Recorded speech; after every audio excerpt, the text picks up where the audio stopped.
I think the power of political cartooning is the ability of summarize some complicated, complex issues in a single image. So it's sometimes for someone reading a newspaper or news on the internet, it may be kind of hard to understand some things, you know, because geopolitics are always changing. So I think the political cartooning can help the reader highlighting some things you could not understand so easily reading an article, you know, or simply reading the news, the headlines.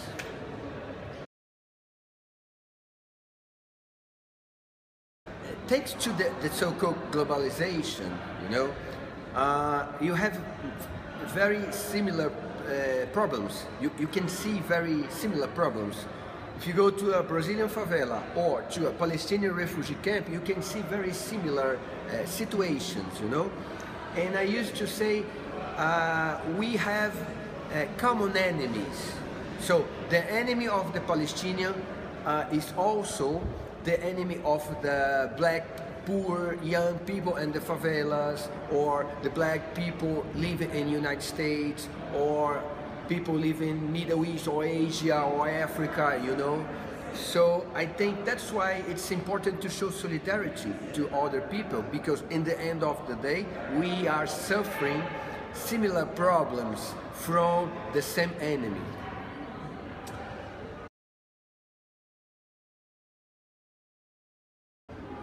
Along the history, the artists found themselves in trouble for giving opinions or making cartoons.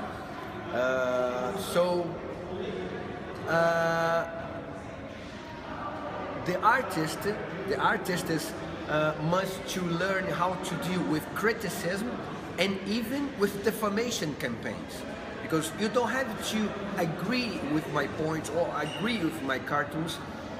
But what happens sometimes is not a matter of having a different opinion, but to attack me, you know, to defamate me. So this is the strategy, for example, from those who support Israel. It's not about not supporting my views, but to attack me for defending Palestinians, calling me anti-Semite, Nazi, this kind of things.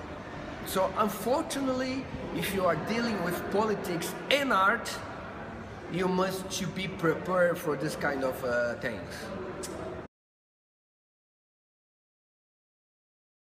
I started to use drawing and associated to social movement or politics. It was in 1990 when I started to work for leftist trade union bulletins, you know, and then I had contact with political and social issues, and I started to make cartoons to be published on bulletins. And in that time, at first, I was not involved personally in these issues, but along the time, getting in touch with these issues, I decided to involve myself in some issues, for example, the police brutality or even the Palestinian cause, you know.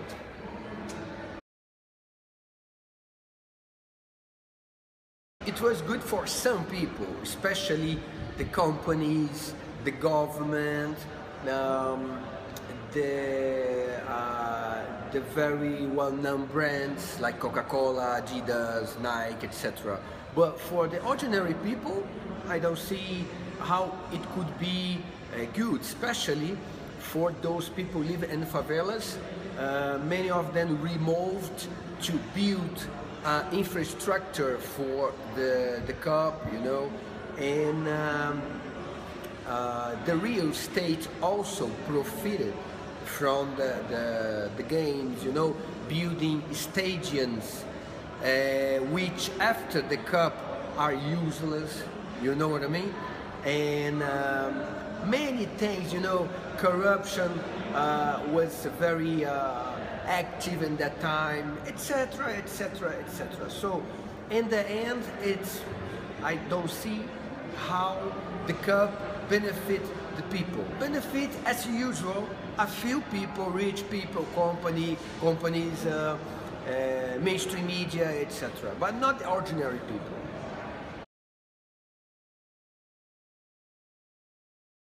We cannot choose the most important issues, because all the issues are important, you know. But there are some issues, at least for me, that touch me more personally. So the Palestinian cause, for example, and the police brutality in Brazil are issues that touch me personally.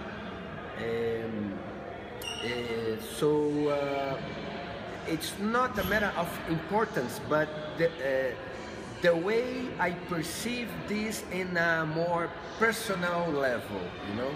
So Palestinian cause and police brutality in Brazil are issues too